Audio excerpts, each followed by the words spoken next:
Melis Makenbaev, Zek, Kılmış Dünyası жөнүндөгү роман. Birinci bab. Erkindik. Карыпбек эшиктин ачылышын күтүп турат. Эркиндикке. Камактагылар айткандай Волияга карай эшиктин ачылышын. Ашкере чыдамсызданган деле жок. Өзүнүн көнгөн адатына салып, эт жүрөгүн тыңшаса, анысы мемирип уктабаса да кайра өзүн, ээсинин түйшөлүүсүн, өн беришин күтүп тургандай. Жүрөгүн туткундап, кармап турган сейт бирөөлөр. Мурунураак бир ойлоп кеткендей, ал түрмөнүн тузу оор дешет. Бул дүйнөгө бир чырмалдын биротоло тузактап алгандай кое бербейт дешет.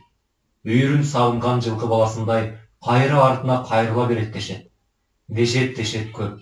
Ага ишенбейин десе, өзүнүн алда илгери чыгып кеткен сел саяктар көздөрүн жалтыратышып, эми башка түрмөдө, бөлөк, катуу тартиптеги кылмыш дүйнөсүнүн жогорулаган өйдөңкү тепкичинде олтурушат.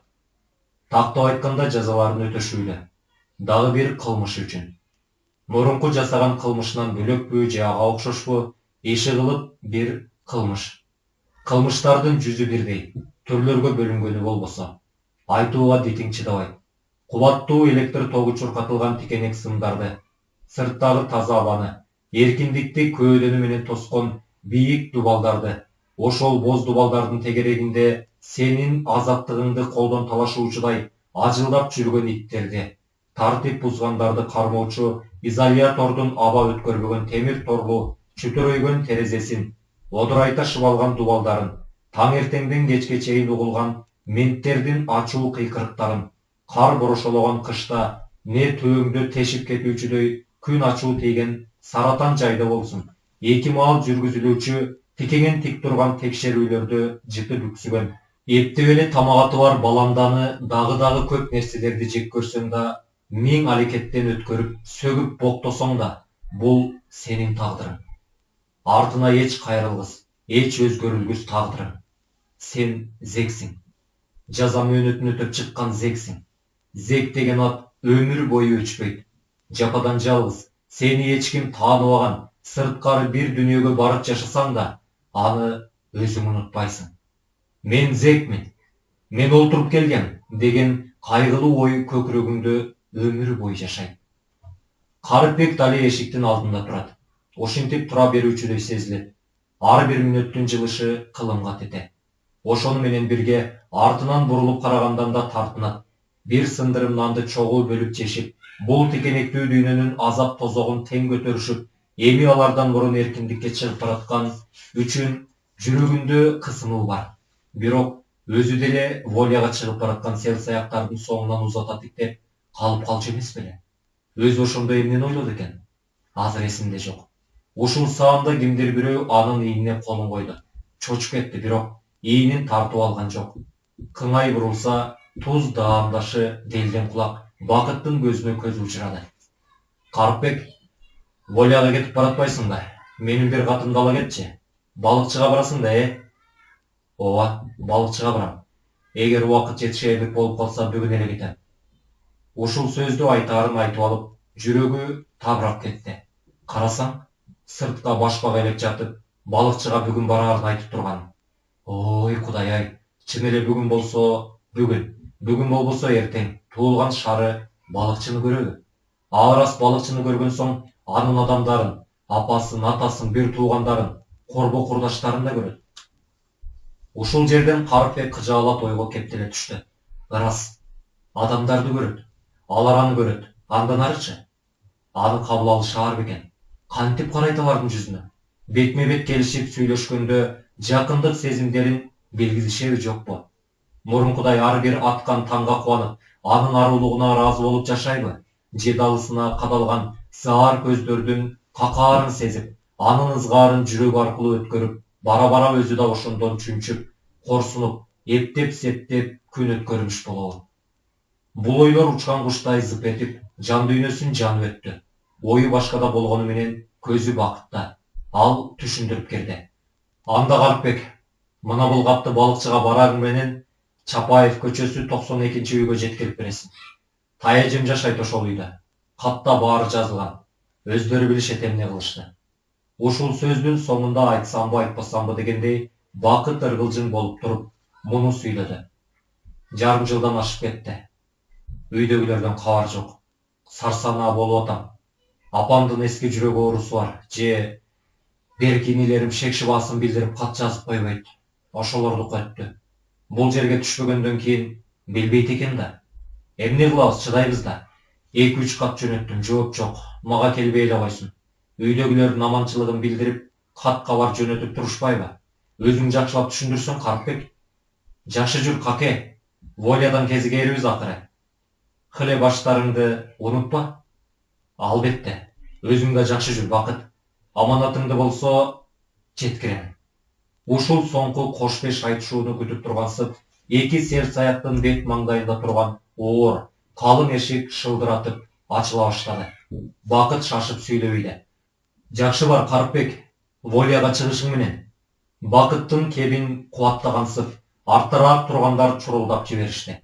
Карпбек, орво аман эсен бол. Туугандарыңды унутпа. Жолуң шыдыр болсун.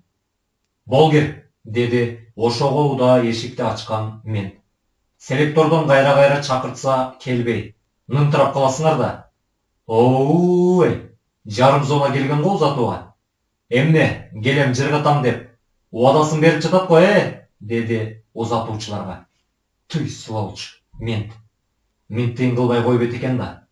Таманына чейин чирип бүткөн эме го. Бу жерден да прокладка урган атпайбы? Бирок көңүлү ушуну айтып, ачуу сөзү тилинин учунда турса да, Карпбек кайрылып сөз айткан жок. Көңүлү гана саал-паал кердей түштү. Өзүн өзү жайкоого тырышты.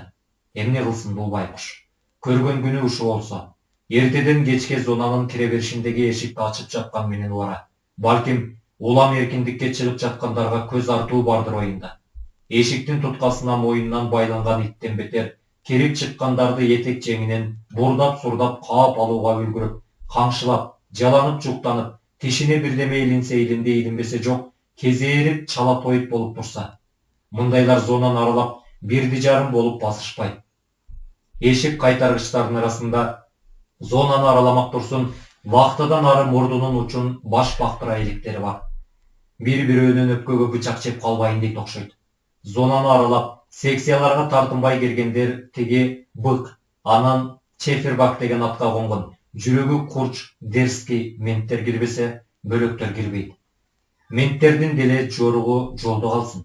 Булар деле эригет-серигет окшойт. Ээн жердин бөрүлөрүндөй болушуп, бир кук эткен кузгун жок, аңырайган сайда, айланасы зым тикенек, бийик дубалдар менен курчалган эмгек түзөтүү колониясынын тегерегиндеги үйлөрдө жашашса.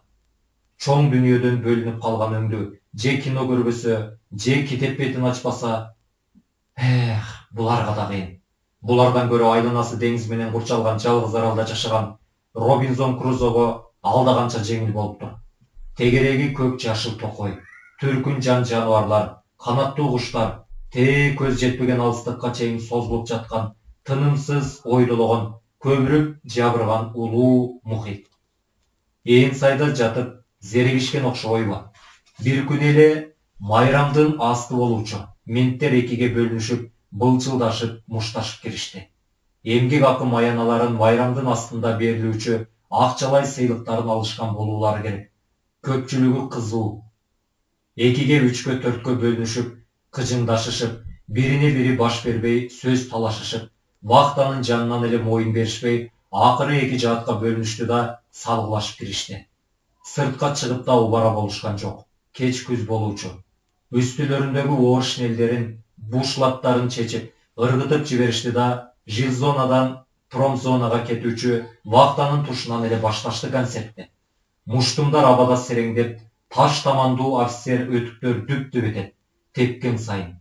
Жедеп, буулугуп бүткөнбү, же сел саяктардын катаал турмушун бакылап жүрүп, жүрөгүнө орноп калганбы, иши кылса аябады менттер бири-бирин. Былч деп, тери менен муш тийген жер томуюп, көгөрүп же канжалайт.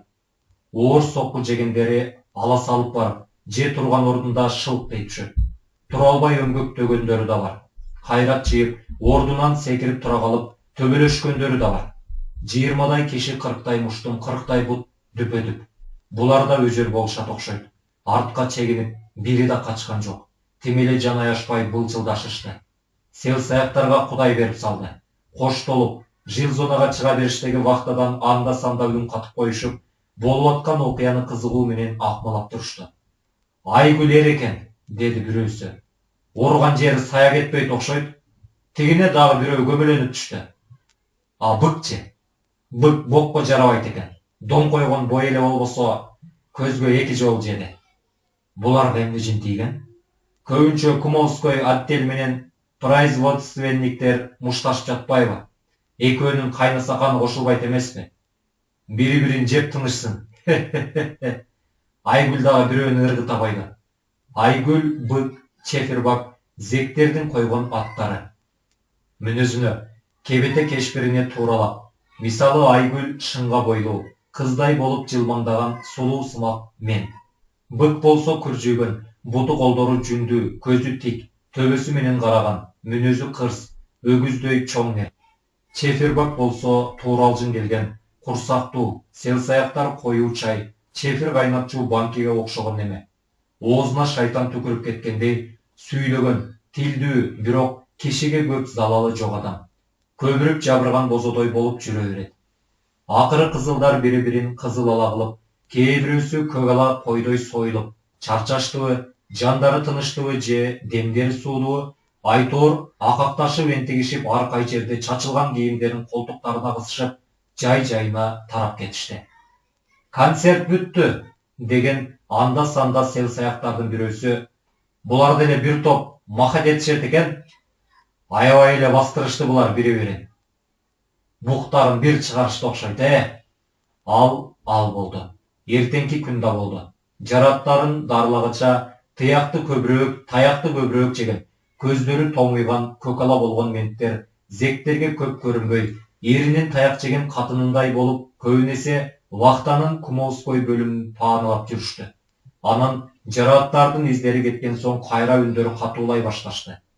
Зонанын берүңчөй жашоосуна жаңылык бул да болсо.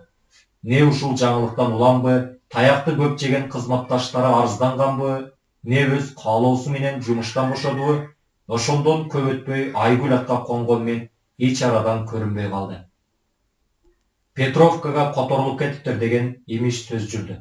Петровка дегени ушул жерден анча алыс эмес, коңшу айылдын дагы бир ээн сайынан орун алган, күчөтүлгөн тартиптеги эмгек түзөтүү колониясы. Менттер да өздөрүнө зектер тарабынан коюлган кошумча ысымдарын билип алышкан көрүнөт. Кантсе да өйдө жактагыларга сөз ташкан кулактар да бар эмеспи. Чефирбак атка конгон мен өз ысымын уккан соң камырабай, камырдан кыл suurugандай сүйлөгөн эме минтип тирдешти. Көрдүңөрбү? Зектер мени кандай барып ташат. Силерге го бириңерге бодомалдын атын, бириңерге кыздын атын, а бириңерге тубик деп ордунан атып коюп.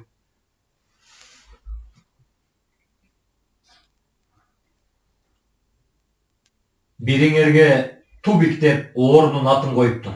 Өздөрү чай кайнаткан, кастарлаган идишинин атын коюшуптур мени. Көрдүңөрбү? Зектер мени кандай сыйлашат. Чефирбактын бул айткандарында чындыктын кермек даамы бар болчу. Мент деген менттечи. Ал өз ишин кылат. Селсаяктар жамандык издебеген, мүнөзү түз, мыйзам боюнча жүргөн, кандайдыр бир деңгээлде кара кийимчендерди түшүнгөн, кылмыш дүйнөсүнүн жазылбаган мыйзамдарын ачыктан ачык кубаттабаса да, эркинен ажыраган адамдардын өз ара тилектештиги бар экенин моюнга алган менттерди сыртына чыгарып макташса да, ичтеринен сыйлашчу. Кымыр иш менен кармалып калдыңбы, айла жок. Изолятордо күн өткөрүүгө туура келер. Бирок жолуңан акмалап, күн-түн кыянатчылык издеген менттердин аракетин кандай түшүнүүгө болот? Зонада кайбир менттерди пятёро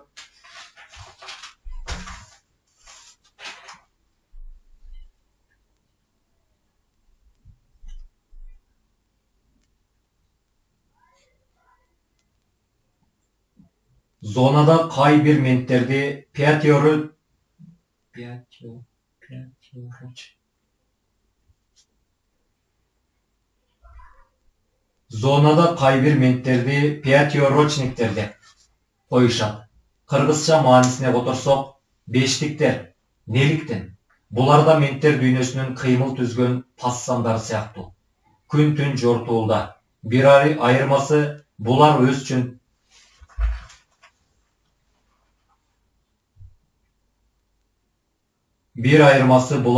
чөнтөгүнүн кызыкчылыгы үчүн тартип бузгандарды катуу көзөмөлдөшөт. Жолдон токтотуп алышып, коюн кончуңду, колтук башыңды, чөнтөктөрүңдү тинтишет. Бир шек шыба билинсе, колуңду карашат. 5 сом берер бекен деп. 5 сом чөнтөгүңдө болуп калса, ишиң оңдой берди болду. Жок болсо, изоляторго жабат. Күн көрбөгөн жер астына.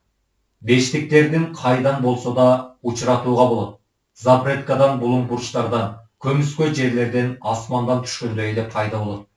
Гонорарын берсең кутулдуң, бербесең тутулдуң. Мына ушундай.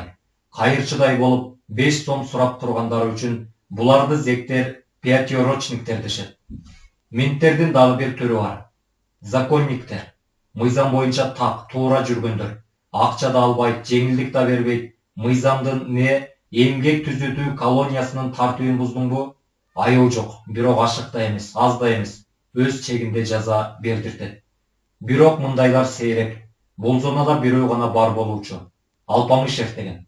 Майор чининдеги, көздөрү өткүр, эч убакта жылмайбаган, мыйзамдардын нагыз коргоочусу сыяктанган, орто бойлуу, сымбаттуу, сулуу сымак, кырдач мурун, жука эрин, көздөрү капкара, анан да сүрдүү. Үстүндөгү формасы азыр эле жаңыртылгандай таптаза үтүктөлгөн. Чаң жугузбай кармоочу үстү башын. Текшерүү жүрүп жаткан учурда бөлөк менттердей топтошуп турбай, өзүн өңгөлөрдөн окчун кармап, сынаакы көздөрү менен тизилип тургандарды кыдырата тиктеп, нары бери басып жүрчү. Бул даана мент болуучу.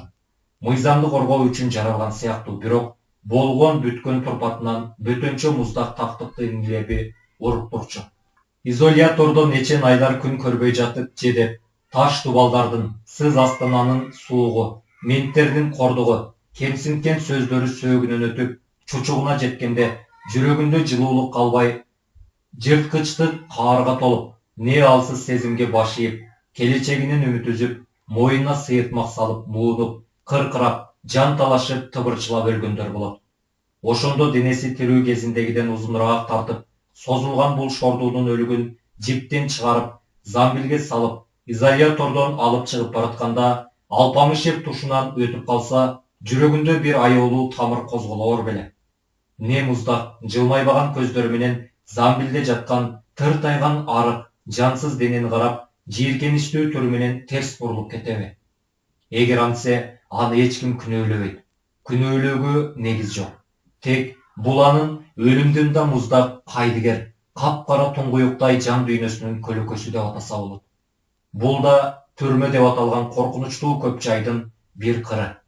Балким ушулда жайнактуу жүргөн Алпамышев неликтен, кызмат тепкичинен башка тармагына которулуп, эмнеликтен өзүнүн жашоого болгон көз карашын өзгөртпөйт.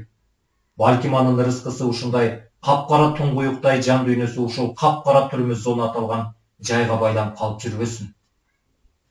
Муну туруктуулук деп атоого болобу, жокпу, аны ким билсин. Арийне, кылмыш үстүнө кылмыш кылып, кылмыш дүйнөсүнө кайра кайрыла берген селсаяктай эле бар тагдыры. Мындай туруктуулар эмгек түзөтүү колониясында көп. Дээрлик бардыгы. Колониянын кожоюнунан баштап тээ төмөнкү эшик кайтаргычка чейин. Баса, колониянын азыркы кожоюну тууралуу зонада көптөн бери айтылып жүргөн бир икая бар. Ал икая мындай. Мындан 7-8 же 8-9 жыл мурунбу Кеп өзөгү анда эмес. Азыркы кожоюн ал мезгилде кожоюн боло элек кез экен. Арийне, кызмат абалы боюнча бир катар тепкичтерди аттап өтүп, ошол убактагы эмгек түзөтүү колониясынын начальнигин такымдап барып калыптыр. Кыязы кожоюндун орун басары окшойт го. Ошол убактагы кожоюн бечара кызмат дегенде эт-бетинен кеткен. Мыйзам боюнча го мейли. Мыйзамдан да өтүбүрөөк, ашыкча кызмат өтөгөнгө елеп-желептенген адам окшобойбу? Эми мындай пендечилик, умтулуулар бир эле кадыресе зонанын кожоюндагы эмес, чоң бийликтеги төбөлдөрдөн тартып, эл мыкчыган падышаларда да болгон деңизчи. Негизгиси, буга эч таң калууга болбойт. Сөзүбүздөн сая кетпейли. Кыскасы, мурунку кожоюн бул тармактын башкаруучуларга жаккысы келгениби же чындап эле социализмдин айыкпас дартына чалдыккандарынын бириби, Айтор өзүнүн кол астындагыларды да катуу тартипке баш ийдирип, зектерге кысымчылык көрсөтүүгө киришиптир. Мындайча айтканда, кызыл зона кылууга умтулган окшойт. Бадырайта жазылган транспораттардын кызыл желектерди илдиртип, вахталарды кызыл боек менен сырдатып, зектерди турса да олтурса да тамак ичсе да бир калыпта жүрүүгө, ашыкча кыймыл жасабоого кыстап кириптир. Зона бир заматтын ортосунда концлагерге айланды да калды дейт. Вахталар запретка жабык. Таң эртең менен тикеңден тик туруп текшерүүдөн өтөсүң. Кас катар тизилип алып, ашканага барасың. Болгондо да ырдап алып. Бизге абанын кереги жок. Бизге тамактын кереги жок. Бизге күндүн да кереги жок. Бизге керек бир гана жумуш, жумуш, жумуш. Мына ушундай ыр саптарын ыр деп атоого болобу? Мааниси тайкы ушундай саптарды ырдатып, зектерден адамдарды тарбиялап чыгарууну, маңкурттарды тарбиялап чыгаруу деп түшүнүшкөнбү? Каалайсыңбы, каалабайсыңбы ырда. Кенедей каршылык көрсөтсөң же, каяша кылсаң дубин ал. Таяк менен үстөккө босток жейсиң. Анысы аз келгенсип, дезорганизатор, эл бузуучу деп караланып, 6 айга чейин бурга жабыласың. Кара тизмеге илингениң ошо. Жер асты деп аталган бур изолятордо күн көрбөй, бир мал баланда менен жата бересиң, сыз жерде. Оору да көбөйүп кеткен ошол тапта. Кургак учук менен ооругандар кадам сайын кезипчү. Элбаларга эти жок, өлдүрөгөн, көздөрү чүңүрөйүп ичине кирген, кургак учук экени ыкшыган жөтөлүнөн, кер сары тарткан өңүнөн билинген, өпкөсү калбыр болуп тешилген селсаяктар зонада жайнап кеткен. Менттер болсо өз билгенин кылып калышкан. Тартип бузгандарды кармоочу изолятордун бир камерасында 10 селсаяк отурса, аларга 11-чи кылып кургак учуктун өтүшүп кеткен түрү менен ооруган селсаякты кошуп коюшат. Мейли, четинен кырыла берсин. Канчалык зонада жөткүргөн оорулуулар, менттерге сатылып кеткендер, сөз ташып жеттиргичтер, голубойлор кордолуп, кемсингендер көп болсо, каршылык ошончолук аз болот. Бийлик колдо болгон соң каалашыңча басмырла. Боз дубалдардын бийиктигинен эч ким көрбөйт, туйбайт. Эң негизгиси тартип болсо болгону. Мына ушундай жобого таянышты билем. Эмгек түзөтүү колониясынын начальниги, башкаруучу жамаат баары биригип, зектер араң дем алгыдай жылчык калтырып, калганын бүтөп таштагандай абалга жетишишти. Бир ирет кечки текшерүүнүн маалында бир селсаякты жерге түкүрүп койгон үчүн дарылдатып, ортого сүйрөп чыгышты. Жаш бала экен, 19-20-ларда. Үстүнө урулган таяктарга жооп кылмыш болуп, муш кайтар деле менттер топтоша калып ит таламайга салышыптыр. Ушинтип айтышат. Ошол мезгилдеги окуяны селсаякта. Ошол убактан бери олтуруп келаткандар, жаза мөөнөтү оорлор, ошол кысымчылыкты башынан өткөргөндөр. Анан өчөшүп калган менттер селсаякты тегеректеп, резинка таяктарга өтүк кийген буттарында кошушту дейт. Бир маалда ооруга чыдай албай чаңырган үнгө уда оор, кейиштүү онтоо угулуптур. Окуяны баштан аяк көрүп турган селсаяктардын тобу дүрдүгүшүп барып токтошуптур. Ошондо гана кан болгон ооздорун жаланып жуктанган иттердей болуп, менттер кийимдей беришти дейт. Чала өлүк болгуча өтүктөргө жанчылган жаш бала кыймылдаганга шайы жок. Чалкасынан жаткан калыбында башын зорго бурууга жарады дейт. Кызыл ала кан, көйнөгү, кара кемсели айрылган, көкүрөгү ачык, кыңкыстап жакындап келген селсаяктарга кабырга тушун көрсөтүптүр. Жакшылап байкашса, эки кабыргасы сынып, бири саал узунураак, бири саал кыска болуп, сүбөө тараптан терини көзөп, сыртка баш багып турган экен. Мына ырайымсыздык. Малды да мынчалык кордобойт. Күнөө кылдыбы, жазасын бер.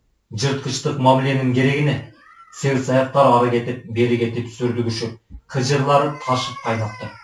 Зармуңду угар бирөө барбы? Дубалдар бийик, дарбаза жабык, эркиндик алыс, эң алыс. Бирдеме десең изолятор, бур, андан ашыгыраак каршылык көрсөтсөң, бүткүл союздук пресс зоналар. Кудай анын бетин ары кылсын. Дарбазанын бетинде ак коонун сүрөтү тартылган. Белая лебедь, черная лебедь, красная лебедь деген зоналар азулуу тиштерин арсайтып турган жырткычтай үшүндү кетирип, тартип бузуучуларды вагон-вагон кылып жүктөп барып, ошол жырткычтын оозуна киргизип таштайт. Ал ап эттире жутуп алат да биртке чайнаган соң чалажан болгон, оорукчан жинди болгон киши сымактардын оозунан дүркүп таштайт. Аларды столпинге салып, көмгөн зонасына алып кетет. Өлүп келгендери канча? Сибирдин суугун, атайын тоңдурулган изолятор, карцердин суугун көтөрө албай, жугуштуу оор дартты көтөрө албай, бел кайыштырган оор жумушту, талуу жерге урулган таякты көтөрө селсаяктар жан таслим болушат. Анан ачкачылык деген оору бар. Тартип бузууларды сындырабыз деп алып келгенден кийин баламда деп аталган түрмөнүн тамагы кандай дейсиң? Эптеп эле тамак аты бар. Ошол жерден сынбай, башкача айтканда өлбөй житпей, менттердин аяк астына кирип корголобой, зонаңа кайтып барсаң жакшы. Эгер косяк кетирип кылмыш дүйнөсүндө жашаган туугандардын жалпы элдик жазылбаган мыйзамдарына ылайык келбеген иш жасап койсоң, анда жашооң тамам. Турмушуң кыйындай берет. Сени менен кол берип учурашчу туугандарың бүгүн сага кол беришпейт. Улам ылдыйкы тепкичтерге сыйгалана бересиң. Мына ушундай зектер айткандай зонада душняк болуп кеткен экен. Мындай учурларда эмне кылуу керек? Малча күргүчтөтүп жумушка, промзонага айдап алып барса, баш көтөрбөй иштетсе, ашканага тизип алып барышса, анан дагы жолдон улам бирөө токтоп, "Эй, эмнеңди урайын? Катарыңарды түздөгүлө. Фураңды оң кий.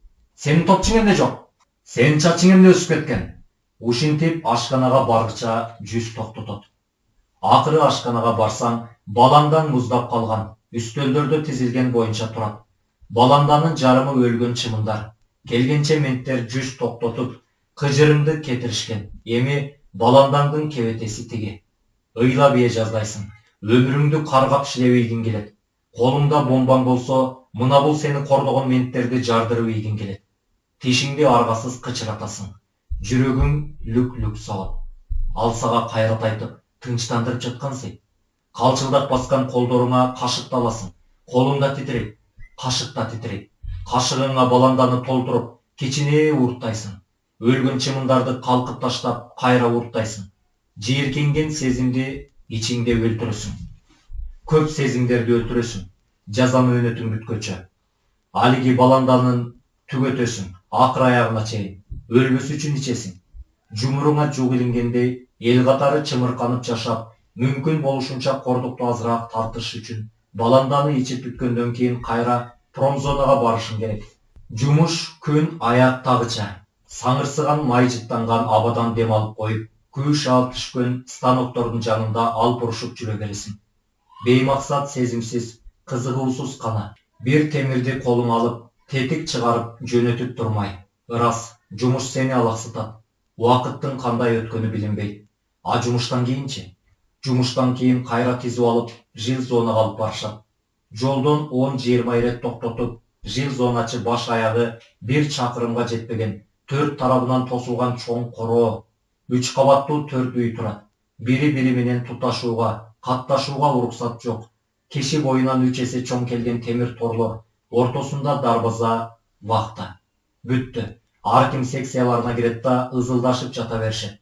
Камерадан айырмасы жок. Текшерүүгө бир чыкканда ашканага, промзонага бир баратканда асмандын бер четин көрдүңгү болду, жетет дегендей.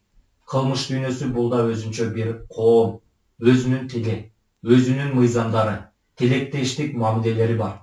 Непада андай мамилелери болбосо, ал өзүнчө коом болуудан гана эмес, адам болуу укугунан да ажырабайбы?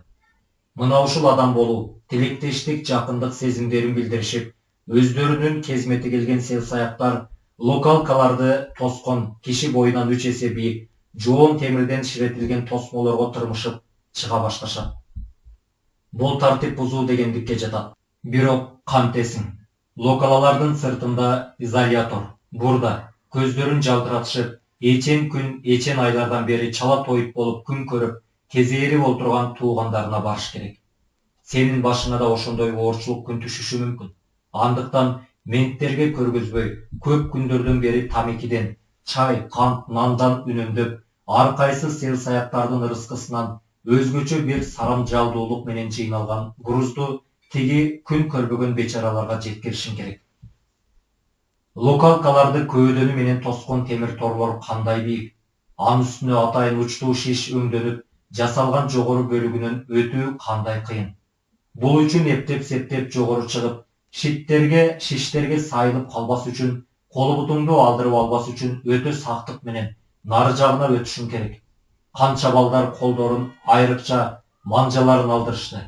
Кичине кылт этсең же караңгы бурчта аңдып турган менттен чочуп кайра төмөн сыйгалансаң эле баш бармагың илинип калат да, курч бычак менен кескендей бир маңжаңды шылып түшөт. Төбөсү менен кулап түшкөндөр акыл эстен, не ден соолуктан, не өмүрдөн айрылат. Бул жерде тобокелчилик, ансыз берде жашоо жок. Бир кудайдан жолуң болуп, локалканын сыртындагы чарчы бетондолгон пласка таманын аман соол тийгени менен убараң али бүтпөйт. Айлуубу же айсызбы, капкараңгы түнгө туш келээрсиң. Түн асманды булуттар чүңкөгөн, айсыз жылдыздар анда-санда жылтылдаган караңгы түнгө туш келсең кайра жакшы. Изоляторго бир гана жол бар. Ал запретка. Зонаны курчаган дубалдарга жетпей, колонияны бүт тегеренип чыга турган кууш жол. Менттер басуучу жол. Ага түшүш үчүн жанагындай дагы бир тоскоолдуктан өтүшүң керек. Сен жалгыз эмессиң. Жаныңда сага көмөктөшүүчү, коркунучтун болоорун алдын ала эскертүүчү өнөгүң бар. Коркунуч бет алдыңдан чыга келсе да, бириңди бириң таштабайсың, бириңди бириң сатпайсың. Ырас. Коркунуч, сактануу сезими баарыбызда бар. Бирөөңдө көп, бирөөңдө аздыр, бирок бул жерде эркиндик жок. Бул жерде кызылдар менен кара кийимчендер бар. Тилектештик сезимиңди билдирип, черная робаларга ишенич бердиңби? Изиңен тайыба. Коркунуч көзүн бакырайтып келсе да, сен үн чыгарба. Тилиңди тишиңе кыс. Бир гана жол ушул. Изолятор аталган жай тегереги чырмалышкан тикендүү зымга чулганып, түнкү караңгылыкта мелтиреп, жөргөмүштүн желесиндей. Промзона менен жилзонанын ортосунда турат. Суук кебетесинен, чырмалышкан зымдарынан корунгансып, жерге карай ныгырылган, үстү жалпак узун там. 20 кепе бар ичинде. 6 айга камала тургандарды өзүнчө, 1 айга чейинки камала тургандарды өзүнчө. Бул жерде да эки дүйнө болуп бөлүнүп жашашат. Кылмыш дүйнөсүнүн жазылбаган мыйзамдары боюнча жолу жок деп эсептелген непутевыйлар өзүнчө хаталарда. Булардын тагдыры тайкы, голубойлор. Эмнеликтен голубой аталып, табигат аял эркектеп төрөлткөн соң, чекит койгон ажырымды бузуп, ушул жолду тандап алышкандыктарын бир Кудай Таала, бир өздөрү гана билишет. Кимдир бирөөлөр мажбурлаганын, не илгери малолеткалардын зонасында олтурганда оозу кандуу бөрүлөрдүн бирөө алдырткан тузакка түшүрүп, крыса аттанып, же дагы бир айла амалдар менен ушул жийиркеничтүү жолго түшүшүнө кириптер кылганын. Эми булар менен жолдуу деп эсептелинген сел-саяктар бирге отуруп, бир тамекини чогуу чегишпейт, тамак ичишпейт, ак дилден сыр чечишпейт. Өмүр бою бул так булардан кетпейт. Воляга чыкса да билишет. 1000 ирет кылмыш кылып түшсө да, анын жашай турган жери клубтун артында, голубойлор жашоочу жайда. Тартип бузса да анын жөнү башка. Голубойлордун хатасы деп аталган камераларда болот. Анын туруктуу арестанттар жашаган тобуна барып жашоого, кол берип учурашууга, бет алдынан чыга калып, жөөлөшүп өтүүгө, катарлаш басууга тең укугу жок. Ырас, аларга эч ким жөнү жок тийишпейт, кемсинтпейт. Непада кимдеки мыгы жок кысым көрсөтсө, Апшакка чейин арызданууга акысы бар. Анткени бул адам жалпы жонунан сел-саяк. Бардыгында эле, бул да өз жасаган кылмыш үчүн жазасын өтөөдө. Бир укугу ушул. Зонадагы эң начар жумуштарды ушулар жасашат. Даараткананы тазалоо, акыр-чикирлерди жыйноо, менттер да алардын эмгегинен артыкча пайдаланат. Кышында кар күрөтөт. Запретканын бүт зонаны тегеренип чыга турган жерлерин жумшартып айдатат. Бул жогорку башкаруучу чөйрөнүн көрсөтмөсү боюнча. Дубалга такай туурасы 5-6 метр. Узундугу бүт зонаны тегеренип чыга турган, айдалган жерге качууга ниет кылган сел-саяктардын тамандарынын изи далдайын түшөт. Бул жерлерди менттер улам-улам жаңыртып, жумшартып турат. Мала өңдүү темир тиштери бар 4 кырдуу темирди эки бурчунан жип өткөрүп, моюндарына илип алышып, сүйрөп жөнүшөт. Жерди жумшартканы ошол. Эки-экиден улам орун алмаштырып, кеч күүгүнгө чейин жерди майдалап, жаңыртып бүтүшөт. Таң атпай ошол айдалган жер боюна жаңы из барбы жокпу бир мент жанына эки солдатын ээрчитип, Дубалдын түбү менен зонаны бүт тегеленип чыгат. Галбойлордун тагдыры ушул. Жаңкы сөзгө келелик. Изоляторго груз киргизиш оңойго турбас. Өмүр жашыңды сураар, жан териңди чыгарар. Изолятордун тегереги ачылдаган иттер. Шыбыш эле берип койдуң болду. Суук көздөрүн чакырайтышат. Арсылдашып, ыркырашып, көпкө үнү басылбай, айлана чөйрөнү азан-казан кылат саматта. Бул сенин изоляторго келгендеги биринчи тоскоолдугуң. Экинчиси дубалдын үстүндө жөрмөлөп чыгып барышың керек. Бутка таканыт жок. Улам бир тикенек сынды же буттун башына ара илингендей дубалдын кычыгын таап алып, өйдөлөп чыга бермей. Үчүнчүсү тамдын үстүнө чыккандан кийин төмөн эңкейип, ар бир көзөнөгү наристе баланын муштумундай тордолгон терезени табышың керек. Өнөгүң берген грузду же болбосо чучуктарды чубалжытып, көзөнөктөн ичкери өткөрөсүң. Чучук деп аталганынын жөнү бар. Көзөнөкчөлөрдөн баткыдай чубалжытып узун, ичи көңдөй, эки жагын кынап, шейшектен же калың матадан тиккен немесин селсаяктар чучук дешет. Ичине тамеки, чай, кан, тамак аш салынат. Чучукту түртөөрдөн мурун үн салып жууп уккан соң ишиңди баштайсың. Бир чымчым тамеки, чайга зар болуп олтурган ичкеридеги шордуулар чучукту тартып алышат. Мына, сен милдетиңден кутулдуң. Кылмыш дүйнөсүнүн жазылбаган мыйзамдарын айтпаганда да, сен адамгерчилик, тилектештик парзыңан аздыр көптүр кутулдуң. Эми сенин алдыңда артка аман эсен кайтуу оюң бар. Итке таланбай, менттерге кабылбай, буту колуңду кокустатпай эсен соо кайтышың абзел. Өнөктөшүң да сени шаштырууда. Менттер келатат дейби? Бир аргаң дубалдын үстүнөн ийиргилтпей, каргып түшүп, запретка менен безеленип чуркашың керек. Бир арга ушул. Бөлөк мүмкүнчүлүк жок. Алды жагыңдан менттер айланып келип, тосо электе, бири-бирине Россия менен кабар бере электе, бир Алла Таалага, бир күчүңө, эркиңе, буттарыңа, айла амалыңа ишенип, безеленип жолго чыгышың зарыл. Учуп күйүп келе жатырсың. Артыңдан арсылдап, иттердин, айкайлаган менттердин апыл-тапыл дабышы. Ушул тапта сен коогундан качкан бөрүдөйсүң. Артыңдан сая түшүп кабалбагандар, кубалагандар менттер, иттер менен. Булум буйтка жок. Бет алдыңда зыңылдаган запретканын жолу. Оң жагыңда бийик дубал. Дубалдын эки жагы ар бир 5-6 кадам сайын орнотулган жарыктар. Алар сенин арыш керген буттарыңды, жаныңды үрөп, жүгүргөн, үзүлүп кетүүчүдөй шилмейген шыйрактарыңды анда-мында бир аттаган караңгыдан карааныңды ого бетер аянычтуу, ого бетер тиги кубалап келаткандардын көздөрүнө ападан ачык көрсөтүүдө. Акыркы дарман кетип баратат. Шай ооп барат. Куруган селсаяк, жегениң баланда болсо, жүргөнүң бир чоң короонун ичи болсо, таза абаны каалашыңча жута албасаң, ээн эркин жүрө албасаң, анан сенин дарманың курубаганда кимдики куруйт? Ой, көктөгү теңир. Мына бул менин изимден өйдө шоолалантып турган жеккөрүндү жарыктарды биртке убакытка болсо да жалп өчүрүп, артымдан такымдаган менттердин көзүн азга болсо да будаймалап, теңирден тескери жолго салбас бекенсиң. Же менин кылган күнөөм, кылмышым ага тет эмес, андан эбегейсиз зорбу. Эгер андай болсо бир кенедей күч бере бер. Мына бул иш дубалдан каргып Жилознага өтөйт.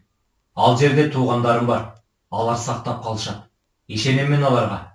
Эптеп эле жетип, босогого жыгылайынчы. Сактап калышат алар мени. Коргоп калышат мени. Акактап өлүп баратам.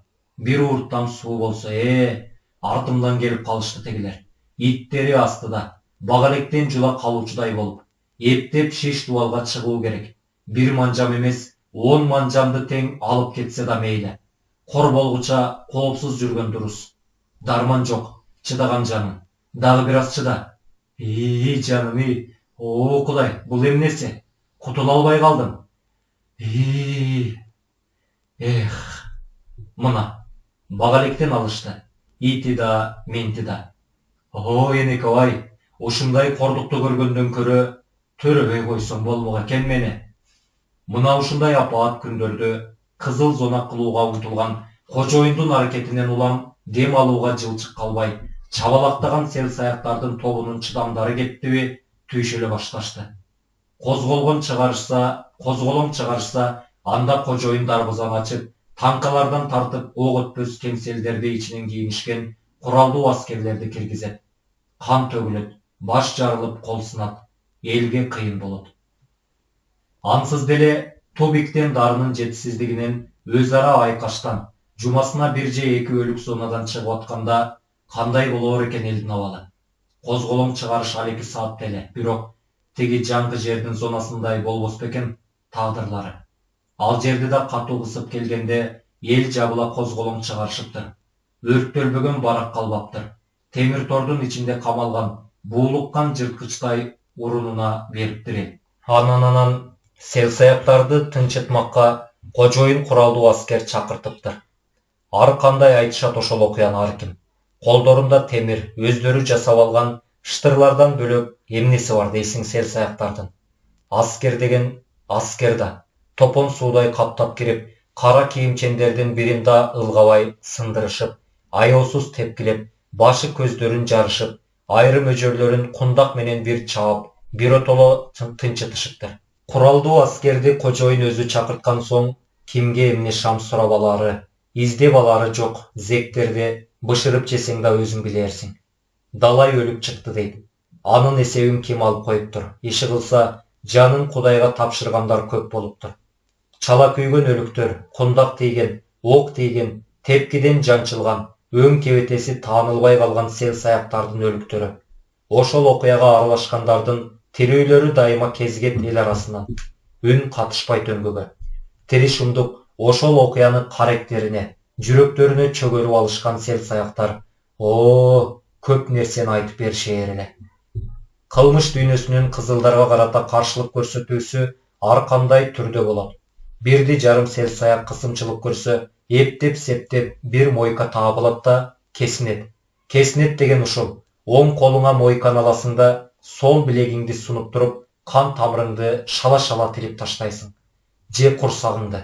Болду. Кан диркиреп ага берет. Кан канчалык көп аккан сайын, ошончолук тамырлардын кагуусу солгундап, ал күчүң кете баштайт. Эгер сага өз убагында тез жардам көрсөтүлбөсө, ишиң тамам болду дей бер. Көп өтпөй Кудайга жаныңды тапшырып салышың ыктымал. Мына ушундай каршылыкты көрсөтөсүң. А жалпы элчи, ачкачылык жарыялоо, муну жалпы эл жарыялайт. А дегенде кат жүзүндө жазылат да, кожоюндун үстөлүнө жеткирилет. Ачкачылык жарыяланган убакытта баары токтотот. Ашканага чай, баланда ичкени баргандар кан буугандай басылат. Дароо. Бүт бардык жерде, секцияларда, локалкаларда ачкачылык. Болсага тамаша эмес. Бул жер кылмыш дүйнөсү. Катаал, бирок адилеттүү. Айттуу аткарылат. Ашкананын тушунан өткөн эч ким жок. Баланда коюлган табактар тизилген боюнча үстөлдөрдө. Зона бөлүү тынчтыкта. Секундтар, мүнөттөр, сааттар күндүн барасын тегеретүүдө. Арийне бир күндөн да өтүшү канчалык кашаң. Курсактар колдурайт, уйку келбейт, наркы терки баскан сел саяктар чанда. Күн өткөн сайын алдарман куруйт, көздөр чүңүрөйүп, кудуктун түбүндө калган азыраак суудай жылтырайт.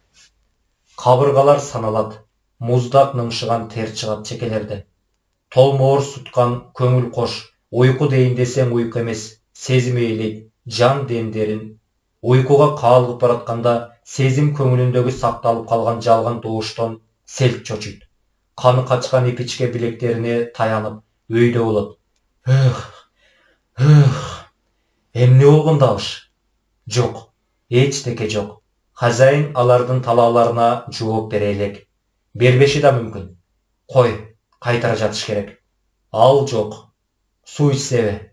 Суу ичегилерин тазалап, кабыштырып салгандай. Анда-санда эле маектешкен прикол угулбаса жымжырттык. Мурункудай кыймыл жок. Бүгүн ачкачылыктын 7-чи күнү. Ажал 5 салаасын арбайтып келип, зонанын үстүнөн катып сенип калгандай. Бир сындырымдан болсо, аягына чейин чыдаш керек. Мынча болду чыдаш керек. Кордук көргөнчө өзүңдүн адамдык кызыкчылыгыңды коргошуң керек. Ачкачылык улантылууда.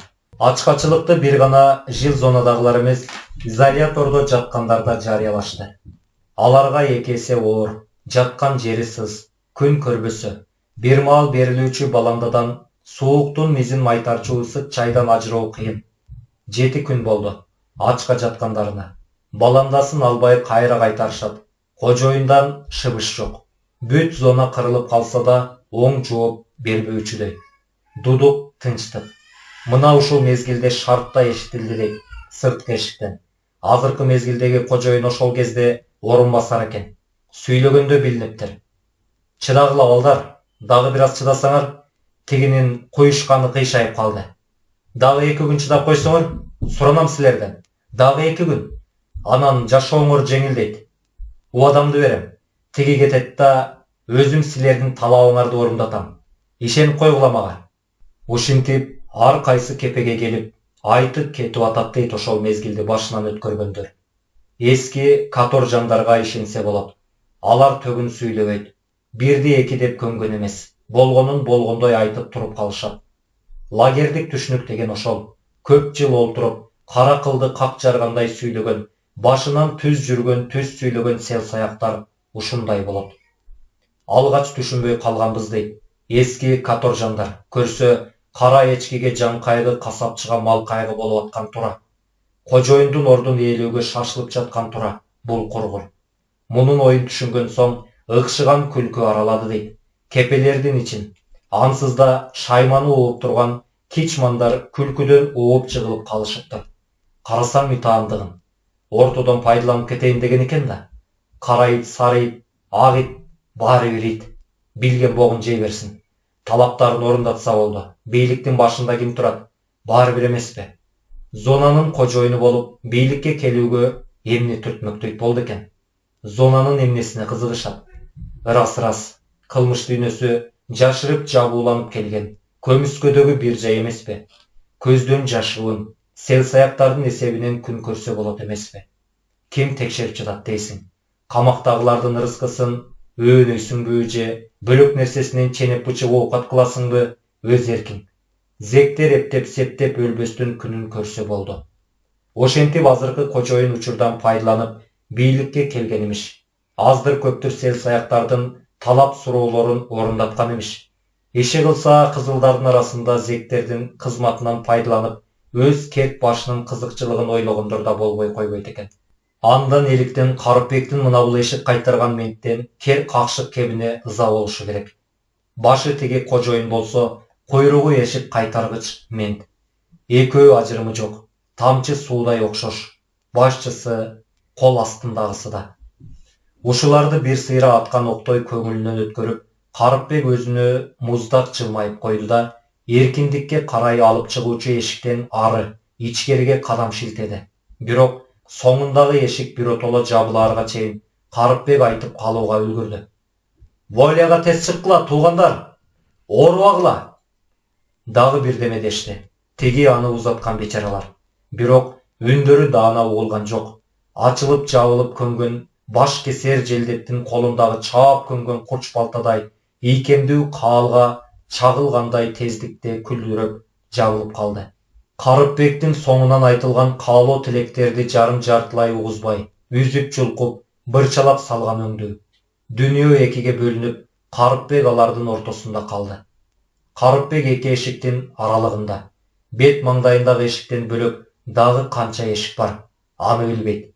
Темир тор анан айнек менен капталган бөлмө. Аял олтурат. 40 жашка чыгаар чыкпас өзү курдуу, өзү жылдыздуу көрүнгөн орус аял. Суз гана сүйлөдү. Бери жакын кел. Фамилияң, атың ким? Ниязбеков Карыпбек. Статьямды айтайынбы?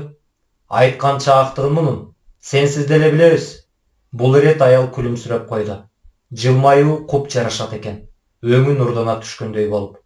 Кубанып турасың го дейм, Канча олтурдуң бардыгы? 3кө жеткен жок.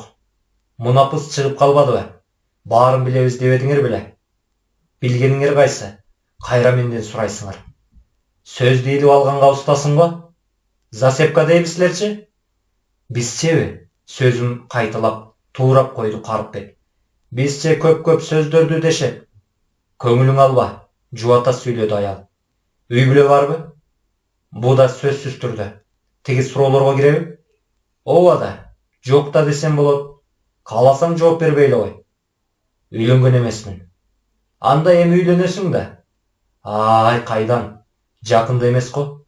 Зексиң деп чанаар бизди кыздар. Өткөнүбүздү билишсе. Кеп анда эмес. Ойлуу сүйлөдү аял. Сынагандай Карыпбектин кебете кешпирине көз жүгүртүп койду. Аял тиеттечи. Кеп турмушуңду жөндөп алып кетүүдө. Аялдарга деген эмнелер керек, түшүнөсүңбү сен? Аялдарга көп мамиле керек. Аны бардык эле эркектер түшүнө бербейт. Карыпбек ичинен таң калды. 3 жылдан бери аял аттуудан свиданкага бир келген апасы менен сүйлөшкөнү болбосо, ургаачы менен бет келишип, сүйлөшкөнү ушул. Мобул өңү жылдыздуу аял Воляга кетип аткандардын мүлдө баары менен ушинтип аңгеме дүкөн курабы же аңгыча болбой ушул саамда аял олтурган бөлмөнүн эшиги шарт ачылып, капитан экендигин билгизген погонунда 4 жылдызы бар, кара көздөрү тегерек, кара тору, бети тоголок, тыгырчык келген офицер кирип келди да, үстөлдө олтурган аялды бир карап, айнектин нары жагында турган Карыпбекти бир чолуп өтүп, муну айтты. Ниязбеков деген ушулбу? Карыпбектин эп жүрөгү эрксизден болуп дей түштү. Алда кандай ашыккан офицердин кыймылынан да айтып берчүсү бардай. Карыпбектин фамилиясын таап айтканынан ниетинде бир шексинүү пайда кылды. Ушул жерден аны түптүз эле эркиндикке чыгарбай, илгерки бир күнөө кылмышын казып чыгып, үстүнө жаңы мөөнөт кошуп, эми эле бошонгон зонанын туткунуна аны кайра салып берүүчүдөй туюлду. Көз алды ымыр-чымыр боло түштү. Ичеги карын өпкө жүрөгү, боор бөйрөгү төмөн кулап, бир ууч түйүнчөктөй болуп бүрүшүп, аны Ниязбеков эшиктен өтүп бери кел деген офицердик кадыресе буйрук берди. Сурануу да эмес иретинде айтылган сөзүн угуп, жүрөгү толук ордуна келбесе да, бул чакыруунун артында аны үмүттөндүрө турган бир жакшылыктын изи бар экенин тээ түпкү бурчта жаткан сезимтал тамыры туюп койду. Ошону менен бирге аны утурлап, күтүп турган эркиндиктин канчалык баалуу экендигин эми гана туйгансып, бар жокко кайыл болгон кайдыгер жүрөгүн жылуу сезимге толтурчудай, сырттагы эркиндиктин жыпар-жыттуу таза абасынан көкүрөк батышынча дем алуучудай, көңүлү элеп-желеп. Ортону бөлгөн эшик ачык экен. Кудайа тобо, бул жакта да колпу менен бекилбеген ачык эшиктер кезигет турат. Анын колу тээр менен ачылып кеткенине таң каласың. Карыпбек аркы бөлмөгө баш бакканы менен артындагы каалганы сүйөй кармап, өтө сактык менен жатты. Эркиндикке чыгып баратышың менен. Өтө салтанаттуу айтты офицер. Ага жакындап келаткан Карыпбектен көзүн албай. Колун берген жок. Албай коет деп сактанды окшойт. Менттер менен кол кысышкан болбойт. Дагы көп нерселер болбойт. Бул дүйнө көптөгөн болбойт жана жарабайт деген тыюулардан турат. Бирок эми ал Воляга чыгып баратпайбы? Чын дили менен куттуктоо кебин айтып турган мына бул офицерди кантет, укмаксанга салып коебу? Ал мамилеси адамгерчилик наслге жатабы жокпу? Карыпбек эки анжы ойлорго чайнала түшкөндөн улам кыңжылап, бирок тээ түпкүрүндөгү нарт наслин ойготуп, ачык жооп кайтарбаса да, жүзүнө саал-паал күлүмсүрөө киргизип, сактанычтуу түрдө баш ийкеди. Офицер түшүндү аны. Тегерек кара көздөрү өтө акылдуу экен. Баамдуу тиктейт. Ниязбеков, эми сен эркин кушсуң. Бул жерге экинчи кайрылба. Тууган туушкандарың келдиби? Жок. Тили арам көрмөөгө келди. Укпай калышты. Жашаган жериң кайсы? Балыкчы, Ысык көл облусу. Ата-энең бир туугандарың бар да, Бар. Ата-энем илгертен эле балыкчыда. Эми бул жерге, Бишкекке көп каралап калып калбай, үйүңө түз жөнө. Заманды өзүң көрөсүң, өзгөрүлдү. Аябай өзгөрүлдү. Баягыдай жумушта жок. Теги, эмнелер болор экен. Кейиштүү чыкты менттин сөзү. Дегинкиси аман эсен бошондуң. Кайрыла көрбө бул жерге. Кудай сактасын, начальник. Офицер билинер билимдес селт этти. Ойлонуңку башын кыңайтып турган эме бет алдындагы сел-саяктын өкүмүрөөк, өзүнө ишеним бере сүйлөгөн кебинен улам ынтаа тиктеди. Не бошотуп бараткан сел-саяктын начальник деп сөз ыргытып койгону терс таасир калтырдыбы? Жок. Ниязбеков аталган жигиттек аны ызырынып тиктебей эле, кадимкисинде эле жүз багып турат. Көздөрүндө гана сыртын салган ишеңкиребөө бар. Чочуркоо эмес, жөн гана ишеңкиребеген көз караш. Канча убакытка дейли ушундай адамзатка далысын салган ишенбөөчүлүк сезими жүрөгүндө сактап жүрөр экен. Бөрүдөй аяр, катаал сактык. Азыр бул жерден чыгып сырттан Волиядан күлүп койду офицер. Волия тараптан экинчи кабатка көтөрүлөсүң. Кагаздарыңды аласың, ошол жакка кел, Волияны көргөндө баары жокту унутуп салып, сызып кетпе. Экинчи кабатка кел, документтериң ошол жакта. Макул. Чыгарып койгула, деди офицер ооздо турган эки прапорщикке. Буйрукту угаары менен алардын бирөө автоматты төгөрөкчөгө колун алып баратты. Чарылдаган тааныш табышы угулду да, оор, калың эшик көңүлү келбегендей жай ачылды. Эшиктер да ар түрдүү болушат окшойт. Бири жай ачылса, бири тез. Негизи ачылганында жайрап, шашылбай, жабылганда тез. Кыязы бул оор эшик жай ачылса да, тез ачылса да эшиктердин эң соңгусу көрүнөт. Азаттыктан, эркин абадан, сырткы ааламдан бөлүп турган соңку эшик ушул. Карыпбек аялды алдыртан биртиктеп алды. Иш кагаздарын алаксыдыбы, аял үңүлгөн тейди.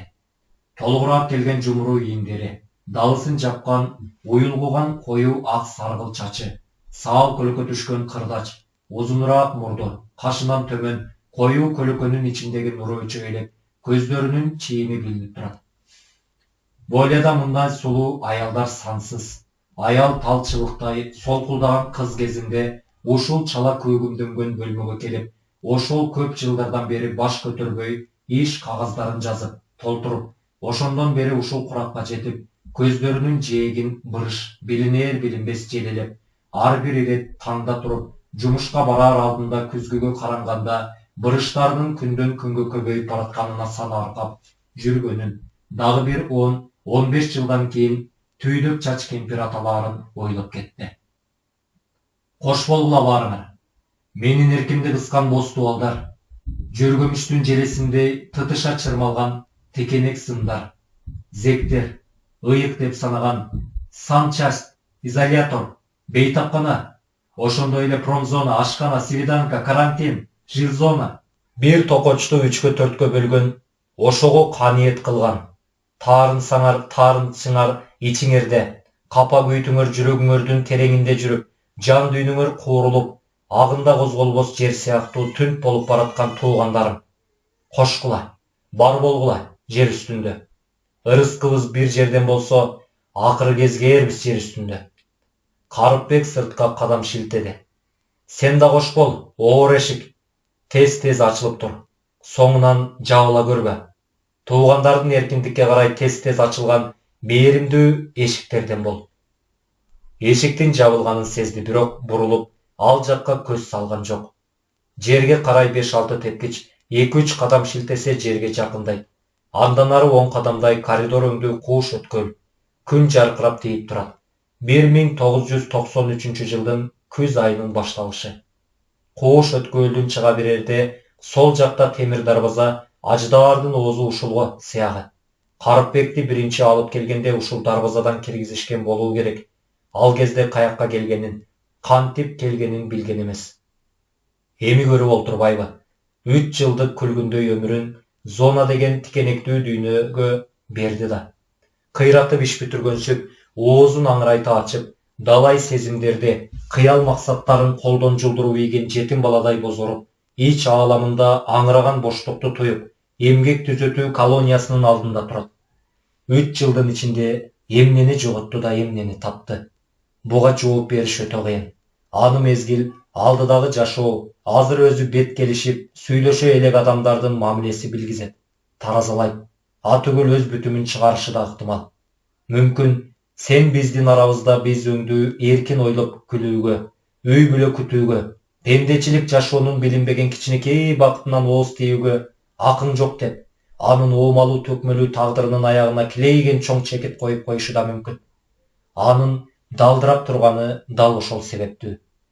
Аны кимдир бирөө чөйлөп, ал турбай түртүп кетти. Жолдо эмне турасың? Четке турбайсыңбы? Ментекен, кес-кес көрүп калуучу. Өзүнөн алда канча кичүү, саал көйрөңүрөөк. Аскердик баш кийимин Гитлердин СС-териндей ортосундан сындыра ийип, чык-чырылта кырын чекесине түшүрө кийген жигит экен. Эмне, бошоп чыктыңбы? Дал ошондой, начальник. Таза ошондук. Ну, бошонсоң жакшы болуптур. Анда эмнеге турасың? Кетпейсиңби? Байласа да турбаспын бул жерге, начальник. Азыр карышкырдын билетин беришет да, анан желкемдин чуңкуру көрсүн, зонаны дейм да. Ооз кесир сүйлөбө. Жылкы баспайм деген жерин жүз басат. Сендей келбейм деп коюп, мындай чыккандан кийин эле кайта келгендер көп болгон. Тилиң калемпирден жаман экен да, начальник. Кыязы түндө көп ичип коюп, тердеп чыккансың го, уктай албай. Эчтеке эмес, боло берет, начальник. Эрте жатып жүр. Анда сенин ишиң болбосун. Карасаң, сайрап калган. Зонада көрөт элем сайраганыңды. Сайрайт. Кимдер сайраарын билбейсиңби? Адамча сүйлөгөндү унутуп калгансыңбы, начальник? Бар, жолуңа түш, көп сүйлөбөй. Мен эми эркин кушмун. Каякка учам, каякка коном, өзүм билем. Байкагын, торго чалынып калып жүрбө? Сенден бөлөк байкагычтар жетишерлик. Мени торго чалынтуучу сенин колуңан келбейт. Ага обара болбо. Дагы канчага чейин акыйнек айтышып турат эле, бул болоор болбос чырдын аягы эмне менен бүтөт эле, аны ким билсин. Ушул маалда үстүңкү кабаттан үн угулду. Ниязбеков кайда? Ниязбеков, сен кайда жүрөсүң? Капитан чининдеги көзү төгүрөк менттин доошу. Анын чакырыгына Карыпбек кубанып кетти. Темакыл, көйрөң жаш менттен кутулганына. Бир чети бул чакырык анын сапарга чыгуусун эске түшүрдү. Чоң арыштап, делдейип туруп алган жаш менттин кыжыры кайнап турганына кенедей көңүл бурбастан, тегинин жанынан өтүп, коош өткөөлдөн чыга бергенде бетондолгон чоң аянт бар экен. 2 кабаттуу үй. Ментовка окшойт сыягы.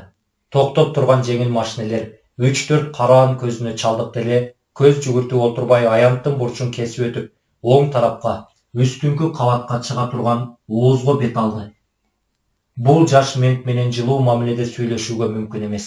Ал баары бир түшүнбөйт. Ким билет, кандайдыр мезгилден кийин башына оор кыйынчылык, сыноо кезеңи түшсө, балким ар бир адам баласынын жан дүйнөсүндө бугуп жаткан анында нарк насли ойгоноор. Ошондо азыркы эркиндикке чыгып бараткан сел саяк менен өзүнүн келишпес, осол сүйлөшүүсүн эстебесе да, турмуш жолунда мындан да айкын, катаал жаңылышууларын эске түшүрөр, бармак тиштеп өкүнөр. Анда бул анын ийгилиги. Ырайымсыз түшүнбөөчүлүк чейин экөөнүн ортосун бөлүп турат.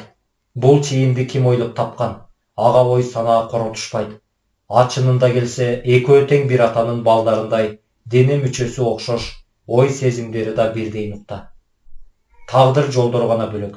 Арийне, Кудай Таала тагдырмына бул шапкесин чык-чырылта кийип, өрөпкүп турган жаш жигитке бир сааттан кийин же бир күндөн кийин кандай алаамат мүшкүлдү камдап турат, аны эч ким туйбайт. Адамдын көөдөнүн карайгын тумандай жапкан пендечилик чел кабыктардын бири ушул кенебестик. Карыпбек таш тепкичтерди тарсылдата басып, заматта үстүнө чыгып барды. Кууш көмүт, бир жак капталында айнек терезелер, куду темир жол же автобекеттен алыска сапар жүрүүдө белет алчу кассалар сыңары. Ырас, бул жерден да белеттерди беришет. Карышкырдын белети. Ниязбеков, капитандын доошу угулду. Терезенин ич жагынан. Алар үчөө экен. Лейтенант чининдеги орто жашар, эрдин боёгон, кыска чачын тармалдаткан жоон жолпу аял. Капитан чининдеги Карыпбекке таанымал болуп калган мент, аял олтурган олтургучтун жөлөнгүчүнө колун арта салып, анын жанында турат. Кел, Карыпбек, документтериңди албайсыңбы? Колун секийин жаңсап, офицер бул жолу сел саяктын ысымынан атады. Көңүлү көтөрүлө түштү Карыпбектин. жылуу мамилегеби, не өз ысымын кайтарып бергениneби, не эркиндиктин абасын сезгениби айтор жамысы кошул ташыл. Фамилияң атың, деди орто жашар аялдын муздай үнү. Ниязбеков Карыпбек. Жакшы. Колундагы бир жапырак кагазга улам үңүлүп, бет алдындагы терезенин алдыңкы тактайына чыканагын коюп, күтүп турган сел саякка тиешелүү нерселерди жайбаракат, иштиктүү түрдө толтуруп, аягына чыккан соң кайрылды. Могул жерге кол кой. Карыпбек өзүн карай жылдырылган, бети ачык, калың мукабалуу жазы дептерди колун сунуп алды. Калемди офицер алып бере койду соңунан. Белгиленген жерди көрдүңбү? Ошол тушка. Фамилияңдын тушуна колуңду кой. Дептердин калыңдыгы бир чоң китептей бар. Аягына чыгайын деп калыптыр. Ушунун баары түгүл бошонуп чыккандарбы? Тагдырлар, кайчылаш тагдырлар, турмуш жолунун аң чөнтөктөрүн аңдабай, жаздын басып алгандар. Бирөөнүн канына, бирөөнүн көз жашына забын болгон, кайгы муңга орток болгон, энелерин, эже карындаштарын, жубайларын эрте карыптырган, кимдир бирөөлөрдүн, айрыкча жабыр тарткандардын каргыш наалатына калган, өзүн да шордуу, өңгөлөрдү да бечаралыктын сазына баткызган тагдырлар. Карыпбектин көз алдына жазуулар чабыралы кей болуп секирди. Эми алардын ордуна бүкчүйгөн, кабыргасы саналган сел саяктардын капкара кийимчен караандары убашып-чубашып, башынан өтө баштады. Мына алар кургагучуктун мекени болгон, асты үстү сыз, таш мөшөк деп аталган изолятордун камераларында чүйүрткө басышып, зоналыкча эки тизесин уркуйтушуп, чокчоюп олтуруп алышып маек курушууда. Нашаанын, тамекинин көгүлжүн түтүндөрү созулонот. Арык, кабышкан жаактардын шимирилип, ичке кирип, тамеки соргондору, үстүңкү эриндерин көтөрүп, бөрү күлүшкө салып, тиштерин көрсөткөнү. Тигине, кандуу талоонго түшкөн бир бечараны тепкиге алып жатышат. Албетте өз күнөөсү үчүн. Бөрүлөрдүн чыйырын жаза баскан үчүн. Кан жыттанат, тер жыттанат, көз жаш жыттанат, муң жыттанат, зона. Чын эле ушунун баарын бир көз эмемдин ичинде эсинен сүрүп салууга болбойбу? Ушундай жашоону өз аягы менен тепсеп, жытын жыттап, колдору менен кармалап көрбөдүбү? Калың дептер жып толтура, фамилиялар, кылмыш статьялары, дареги, туулган жери, жылы, айлары. Ошол фамилиялардын аракасынан кылтыйган тагдырлар сынган бөлүнгөн, каректен чыккан, не мешке койгон, табадай колуңду күйгүзгөн, кыры бычактай болгон ар түрдүү тагдырлар. Мурун көп ойлонбосо да, эми минтип эркиндикке, жаңы баш бакканда анын эрмен чөппөй ачуулугун, анын алдында да жооп бериш керектигин, адамдардын жүзүнө тике кароонун өзү чоң жоопкерчилик экендигин ичинен моюнга алып турду. Эркиндиктин өзү оор сыноо турбайбы көрсө? Эркиндикке чыктым деп канчалап едиреңдегениң менен ошол азаптык күндөн ар бир жуткан таза басы үчүн ар бир адамгерчилик, нарк насил, аруулук менен жооп кайтарып, ошону менен акысын төлөп кутулаарың ачык, айкын иш. Ошого күч жетишеби? О, Кудай, бул сыноону көтөрүшкө дем бер. Адамдардын жүздөрүн мага бура көр. Кол койдуңбу? Койдум. Анда журналды бери, деди офицер. Ниязбеков, бери кулак салып тур. Бул саан добушу катаал. Могул бошонуп чыккандыгың тууралуу кагазды алып, бир жуманын ичинде учетко турушуң керек. Жарым жылга чейин надзор дегенде болосуң. Бир жакка көчүп кетүү оюңда болсо, ички иштерге билдирип турууң керек. Анан ушул жарым жылдын надзордун көзөмөлүң убагында болор-болбос кылмыш кылсаң, колонияга кайтарышат. Эскертип коюшум керек. Болор-болбос кылмыш кылсаң деле. Ушул сөздөр сүйлөнүп жатканда кагаз толтурган аял башын көтөрүп, Карыпбекти бир сыйра көзү менен тегерете тиктеди. Көзүндө айтпасаң да буларды мен билем, ишенчилик жок деген ой турду. Кайра үңүлдү. Үстөлүндө чачылып жаткан иш кагаздарын тиктеп калса да, бул кыска тиктешүүдөн кийин назарын бурган Карыпбекке аялдын кара боекко чыласа да, билинген бозомук ак баскан чачтары, шалбыраган жумшак бетинин терисинин кыймылдаганы байкалып турду. жердин түбүнө түшүп кетүүчүдөй көңүлү жипкирип турду Карыпбектин. Айбанды карагандай тиктеген аялдын бой көтөрүүчүлүк сезими байкалган көз нуру көкүрөгүн көзөп турду Селсаяктын. Эмне кыласың? Ушунча чыдап келгенден кийин бул мойнундагы каамытты аягына чейин көтөрүш керек. Түшүндүңбү, Ниязбеков? Түшүндүм. Анда эмесе жолуң шыдыр болсун. Ийгилик каалайм. Экинчи ирет кабылба. Рахмат, жакшы калыңыздар. Оозу бош айтты Рахматты. 3 жылдан бери биринчи ирет ментке рахмат айтышы. Эмне, андан мурун айтып көрүптүрбү? Жок дечи. Ошентсе да Зек менен менттин ортосунда ушунчалык туңгуюк бар экенин мурун ким билип коюптур? Кой эме, Кудай деп жолго чыгыш керек. Эми бул жер менен аласасы да бересеси да жок. Алар кагазы колуна тийди. Карышкырдын белети. Зектер айткандай. Узундугу алакандай кууш кагаз, бир жапырак. Ушул бир жапырак кагазга эле сенин кандай көк жал экендигиң, эмгек түзөтүү колониясына кайсыл маалда түшүп, кайсыл маалда бошонуп чыкканың, кылмыш статьяң, канча мөөнөт берилгени, анын канчасын өтөгөнүң жазылган. Кыска жана так. Атүгүл бир жуманын ичинде балыкчы шаарынын ички иштер бөлүмүнүн учетуна турушу керектиги эскертилген. Андан да көзгө сайгандай 1993 жылдын 7 сентябрында жаза мөөнөтүн жарым жылдык надзордун көзөмөлүндө калтыруу менен Беловодское 36-16 эмгек түзөтүү колониясынан бошонуп чыкты деген бакырайган жазуу чотунан. Өзү эмнеге чочумак эле? Бирөө окуса сестенбейби деген кепта. Бүгүн чыгып келаткан экен деп, тимиле алчаа калып эле кырып жоюп ийүүчүдөй болгонсуп. Карыпбек сыртка чыкты. Офицердин көзүнө караган жок.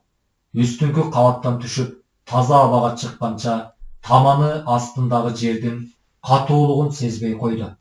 Көпкө барып сезет го жердин бекемдигин. Бул жер көзүнө тааныш. Муну ал зонанын ортосунда турган асманга жете көкөлөгөн кранга чыккандай эле көрүп койгон. 2 кабат ментовка. Оң жакта болсо вагон үйлөр, кара кийимчендер көрүнөт. Башында кара фура, үстүлөрүндө кара роба, зонанын ичиндеги бир кеп. Бул жерден таш тарап Карайкеңге тартылып, эркиндикке карай белгилүү белгисиз жактарды көздөй кеткен асфальт жол көрүнүп турган чакта кара роба кийимчен адамдардын сыртта жүрүшү көзгө өөн учурайт экен. Талааны ызгыртып чуркаган, ээн жайкын өскөн колан жээрендердей эмес, баштарын жерге салган, ыкшоо козголгон, колхоздун ээн салынган жылкыларындай бошонуп. Алардын буттары тушалуу, мыйзамдан сестенүү, соңуна чыкпаган жаза мөөнөтү деген тушамыш казып, ашыкты өйкөп, тырыштырып турат. Булар без конвойлор, мындайча айтканда кайтаруу жок деген мааниде. Таң атпай зонадан чыгышат да, керели кечке менттердин көрсөтмөсү боюнча сыртта, колониянын тегерегинде иштешет. Мал багышат, курулуш, айлана тегеректи таза сактоо жана башка. Ар ким өз тагдыр жолун өзү тандайт. Без конвойго да нечендеген арыз жазып атып, сүйлөшүшүп, макулдашышып, жеңичинен акча беришип атып, зорго чыгышат. Жарым урттан эркиндиктин абасынан тартыш үчүн жарым урттан болгондо эмне? Узунду күнү кечке зонанын тегерегиндеги белгилүү аралыкта наркы терки басышат, иштешет. Кол менен жете албаган алыстыкка кусалуу көздөрүн жиберип коюшуп, бул сатып алынган эркиндикти жүрөктүн 1/4 бөлүгү менен туюп, өпкөнүн 1/4 бөлүгү менен дем алып коюп, күүгүм киргенде тикенектүү дүйнөгө сүңгүп кетмек. Бул да кээ бир Селсаяктын шыбагасына туш калып калган жарым ырыскы, жарым бакыт. Арине, тартип бузсаң ошол жарты ырыскыңдан да айрыласың. Сени кайра боз дубалдардын ортосуна киргизип коюшат. Эркиндик. Анын керемети ушунчалыктыр. Селсаяктардын кайбири без конвойкага баш багаар менен эле Волянын бетке урган шапатасын дароо сезип, эси кетип, эңдиреп, өзүн жоготобу. Эси көөнүнөн кеткиче ичип мас болот. Не айтылган убакытка келбей, бир жакка безип жоголот. Мына ушундай. Анан кимди күнөөлөйсүң? Эчен жыл таза аба жутпаган шордуу Селсаяктыбы?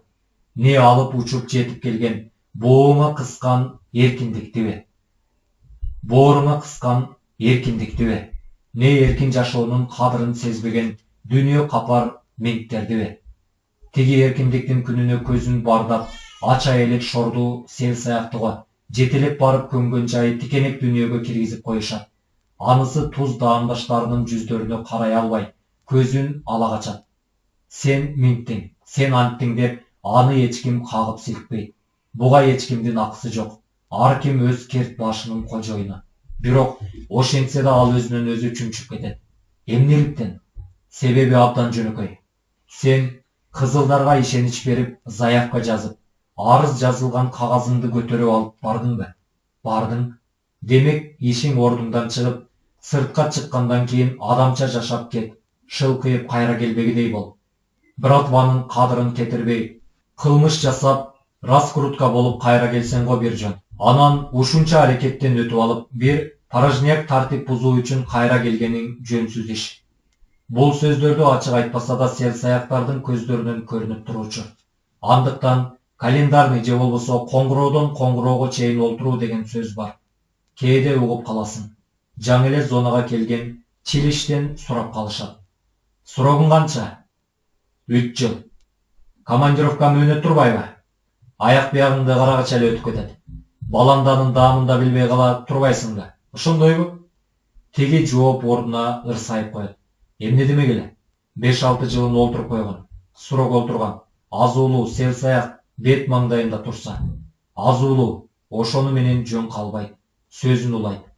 Эмне унчукпайсың? 3 жыл. Болбогон сурок.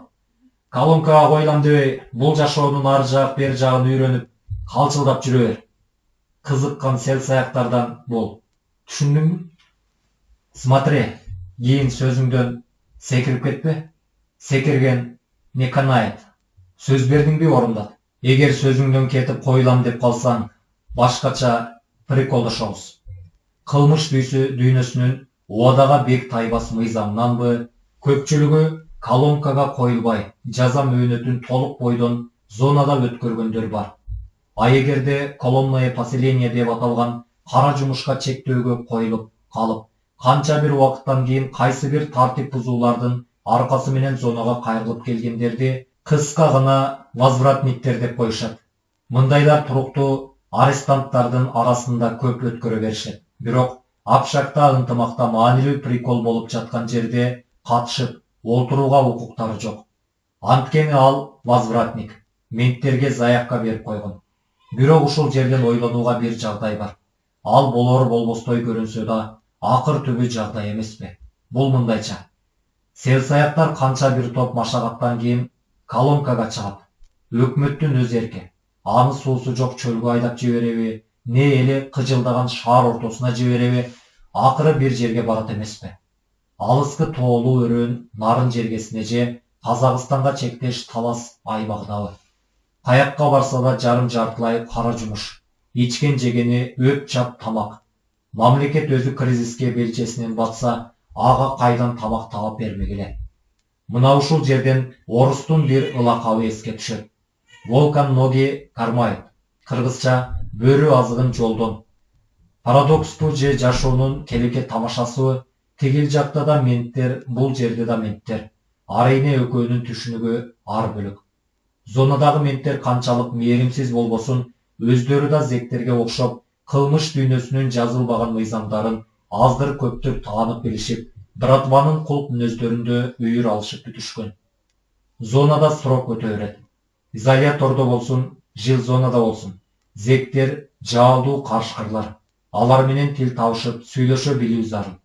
Дайым эле заардуу тил, коркутуп үркүтүп, изолятор, бур же болбосо резинка союл дубинкалар менен бир кепке келе албайсың. Ошондуктан эмгек түзөтүү колониясында иштеген менттер муну жакшы билишет. Мужиктер, зонанын негизги өзөгү, кылмыш дүйнөсү тамактандырып, кийиндирип турган ушулар. Андыктан таңкы текшерүүдөн өтүп болгондон кийин промзонага өндүрүштө иштеген менттер зектерге келишет. Сүйлөгөндөрү аяр. Мужиктер, бир понт бүтүрүш керек болуп атат. Өтө зарыл. 2 күндө бир канча жүздөгөн тетикти пландап ашык чыгарыш керек. Мен сүйлөп өтүп күтүп калат. Бөрүлөр дароо ооз ачышпайт. Тамекинин түтүндөрү созулонот. Күрс-күрс кезек-кезек жөтөлгөн үндөр. Арасынан кадыр бартуусу үн чыгат. Изоляторго камаганда кыйынсың да, начальник. План дегенде эт бетиңен кетесиң. Сен кичеге каматкан Ерматовду чыгарып бер. 15 суткага жаппадың беле? Бүгүн 7-чи күн болду. Сурогу оор. 15 жыл. Ден соолугун карап коюш керек, начальник. Баарыбыз адамбыз. Болду. Сөз ушуну менен тамам. Сел-саяктар эчтеке болбогондой карарып олтура беришет. Түтүндөр эле чоюлуп созулунат. Мен сөздү андан ары улантуу пайдасыз экендигин түшүнөт. Оозду көздөй жөнөйт. Өзүнөн жогору турган бөлөк начальниктерге жалынабы, жалбырабы, этегине жыгылабы, зектердин иш эмес. Аларга Ерматов керек. Ерматов келсе дароо ишке киришет. Мен тала келген бир пачка чайдын жарымын душевный кылып кайнатып ичип алышып. А сырттагы волный менттер андай эмес. Алар көйрө менттер. Төз маанисинен да, кыйыр маанисинен да алганда форманы жарашыктуу кийинип, чакчырыла басканы, жер жүзүнөн баары кылмышкерлерге толуп кеткенсип, туш келди кезиккен эле кишини көзүнүн төбөсү менен тешетиктегени, өкүм менен качыра сүйлөгөнү ушулардан көрөсүң. Анткени булардын көзөмөлдөгөнү зор дүйнө. Айыл кыштак, шаар, чоң көчөлөр, кишилер, кыйма-чийме каттаган автобекет, бар, ресторан, кинотеатрлар. Удургуп барып, сүзө токтогон милициянын машинелери, алардан шапа-шупа түшө калган жолоондой болгон жап-жаш формачан менттер. Не камраган кишиси жок, кызуу, теңселген дүрөөнү көрсө, дароо тегеректеп, душманын көргөндөй резинка союлдарын сороңдотуп, сабап калышкандарычы. Алар го эркин адамдар. Союл менен 2-3 чабылып, штраф төлөп, не 2-3 сутка солуктуруучу жайында жатып, анан кутулушат. А колонкага чыккандарычы? Алар не кылсын? Тил таап кеткендери эптеп-септеп срогунун аягына чейин өлбөстүн күнүн көрүп, чыдап жүрүшөр. Эгерде ырай түрүм, дерский тил кайрыганын жакпай калсачы? Дайым эле бир койду союп, 2-3 шише аракты кошо тартуулап турган ал акыбалың кайда сенин? Торго бир чалынасың, 2 чалынасың, анан бир күнү менттин кылтыгына илиндиң, болду. Зонаны көздөй жөнөй бер. Дароо кылтактан бошотоор кишиң, акчаң, айла малың жокпу, кош бол эркиндик дейсиң. Түтүн булай үшкүргөн күйүтүңдү эч ким сезбейт, эч ким туйбайт. Эмеле колуңда турган эркиндикти өзүң учкан куштай тыр эттерип учуруп еп, аңкайган бойдон асманды карап кала берерсиң. Ала көөдүк сел саягым, өзүңдө күнөөлүүдүрсүң. Канжаныңа сиңишип калган бөрүлүк касиетиңден, лагердик түшүнүгүңдөн улам, мен комнатага кирип келгенде дароо эмне тура калбадым. Ал сени кемсиндип корлоп жатканда, сен унчукпай басырынып калгандың ордуна каяша сөздөрдү эмне айттың. А сенчи, 3 күнгө суранып, үй бүлөңдү, өмүрлүк жарыңды бир беттен сүйүүгө кетесиң да, 10 күн орду түбү менен жоголосуң.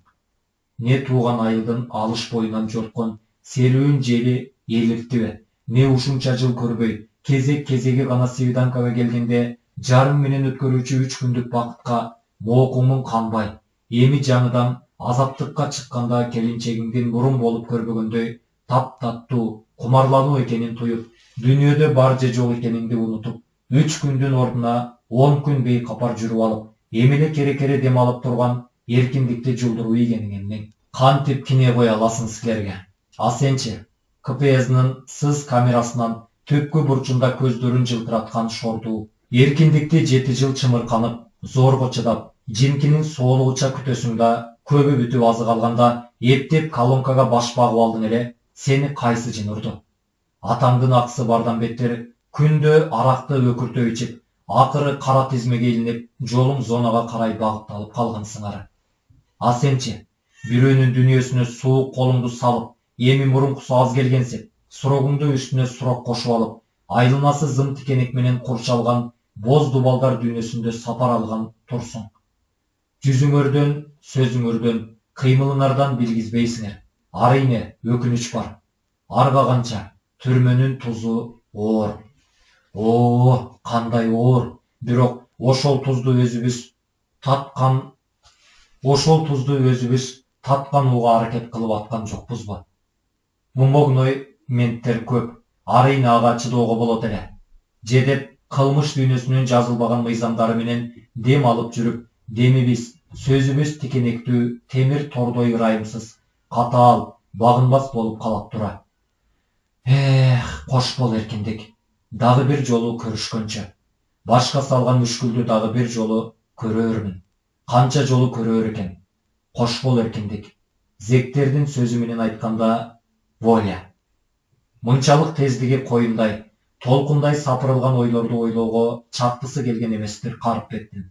Арыйне, эркиндик деп аталган сөзгө сыйдырган бет алдындагылар зор аалам, абасы асманы таманы сезип турган катуу жерден баштап, мүлдө жамыры ап каартып турду аны. Дале кыйып кете албай тургансып, алдыга кадам шилтеп баратып, кыл чайып карады артына. Зона эле боюнча. Желмогуздай түрү ошол кейпинде. Бир кенебейт. Миңдеген тагдырларды жым билгизбей жутуп алып, мелтирейт. Курган экен да бир талаага зонаны. Айланасы какыраган таш. Ары жагында кумсарган бөксө тоо жатат. Кылмыш дүйнөсү менен коңшу болгонунан улам ыраңы өчүп кеткенсип. Андан көрө тээ алыстагы бүлбүлдөгөн көк жашыл түс, жамынган тоолор көзгө сүйкүм, кол жеткис кыялдай болсо да, көзүн кес ымдап чакырган жаркын келечектей көрүнөт. Сол жакта жарым жартылай какшыган сай жатат. Түбүндө азын оолак жалтыраган суу карекке сүртүлөт алыстан. Жүрөгү заарканды Карыпбектин. Бул жер бөлөк өпкө, бөлөк планета сыяктуу. Кой, бул жерден алысташ керек. Аны көк жашыл тарткан, бак дарактары дөпөйгөн ак суу айылы чакырат. Ага жападан жалгыз чуалган асфальт жол алып барат. Балким ал ушул жерден канчалык узаган сайын эркиндиктин даамын ошончолук татаар. Жерге тийген тамандары канчалык ылдамдаса, көк деңиздей көгөргөн алыскы мейкиндиктен Кудай Таала ага энчилеген бир ырыскы бакыттын үзүмүн көрөр. Зонадан 200 кадамдай алыстаган тушта машинелерди өткөрбөй турган жыгач тосмо, жыгачтан курулган бекет өңдөнгөн кичинекей кепе турат. Өмүрү өткөнчө ушул жерде кароолчу болуп өткөндөй, жашы бир топко барып калган фуранын чекесинен ак аралаган, кыска чачтары тикирейген, эски кара күрмө, кара шым кийген, орто бойлуу арык чырай киши турат. Эскирээк болсо да үстүндө көгүлжүн көйнөгү, вольный шымы, туфли бар. Карыпбекти карап алды. Ал болсо баш кийимсиз жүргөнүнө ыңгайсызданганып, воляга утурлаганда кое берген өсүңкү чачын колу менен сылап артка жапырып койду. Өңүнөн тааныбайт экен, тиги старыйды. Бесконвойкада жүргөнүнө көп убакыт болгондур. Карыпбек соттолгондорго чейин эле сыртка чыгып кеткендир. Жаш эчеде, болжол менен жаш 60-тардан өткөн. Канча жыл олтурду экен. Чачына ушул жерден ак киргендир. Үй бүлөсү бардыр. Канча бир жылдардан бери зонага келген кишилердин аягын тектеп, күн сызгырган аптапта. Кыш күрөөдө болсун, ушул калыбынан козголбой, аягы суюлбаган элдин караанына көзү үйүр алышып, куюндай зымыраган машинелердин алдын тосуп, жадабай, көз карыптыра тиктеп көргөндүр. Карыпбекке окшогон канча селсаяктын эркиндикке бошонгондорун байкап, артынан узата карады экен. Мына, Карыпбекти көрүп, анын азыркы алабалын түшүнгөнсүп, жылмаюуга окшогон өрүл-бүрүл кыймыл жүзүн аралап, чүрүшкөн арык, күнгө күйгөн оң колун жогору көтөрдү. Карыпбекти ага жооп кыла, колун секин көтөрүп, алга кадамдай басып өтө берди. Кош бол, улгайган селсаяк. Атыңды да билбейм. Кайсы жерде туулгансың, үй бүлөң барбы, бар болсо, сени воляда күтүп жүрүшөбү? Же эс туюмунан сенин ысымыңды эчак өчүрүп, тиип салыштыбы? А сен болсо сыртта жүргөнүңө ушул зонанын тегерегиндеги абанын эркин жуткан жарым жартылай ырыскыңа каниет кылып жүргөндүрсүң. Бир айда 100 зек воляга чыкса, 100 ирет башыңды буруп, 100 ирет соңунан карап, 100 ирет алар менен коюн колтук алышып, кучакташып, балдарыңдын жүзүнөн өөп жыттап, акырында ал ойман кайтып, жыгач тосмонун тушунда Жыгач тосмонун тушундагы өз дүнүйөңө кайрылып келип, узап кеткен сел саякты уусуна тиктеп калып жаткандырсың. Ушул кадамды басып өткөн жыгач тосмо кылмыш дүйнөсүнүн соңку чеги сыяктуу. Карыпбек өмүрүнүн экинчи барагын ачкандай, жашоонун жаңы жолуна бет алгандай, дем алганы жеңилдене түштү. Көкүрөк толтура дем алганга али эрте, карышкырдын белети боюнунда. Зың тикенектүү дүнүйөдө өткөргөн 3 жыл айлар, апталар, күндөр, сааттар, мүнөттөр, секундтар туушамыштап турат аны. Кылчактоого аргасыз кылууда. Деги, токтоюнчу, эмнеси болсо да. Карыпбек артын карады. Илгери чоң энеси айтып берген капкалуу шаар, жоокерлер жайгашкан чепке окшоп алыстап кеткенге бүлбүлдөп баратыптыр. Зона, кылмыш дүйнөсү, ооз кесир сүйлөбөйм. Сени желкемдин чуңкуру көрсүн. Зона, түбөлүккө кош бол. Силерди аман болгула, бир боорлорум. Эртерээк Боздубалдын камагынан бошонгула. Карыпбек ишенимдүү кадам таштады. Эми артын эч карабоого тырышты. 2 бап. Туулган жерге карай. Кийинки бөлүмдөрдө. Урматтуу угармандар, учурдан пайдаланып биздин баракчага катталып, дал ушул аудио китепке жакты белгисин басып кетүүнү унутпаңыздар.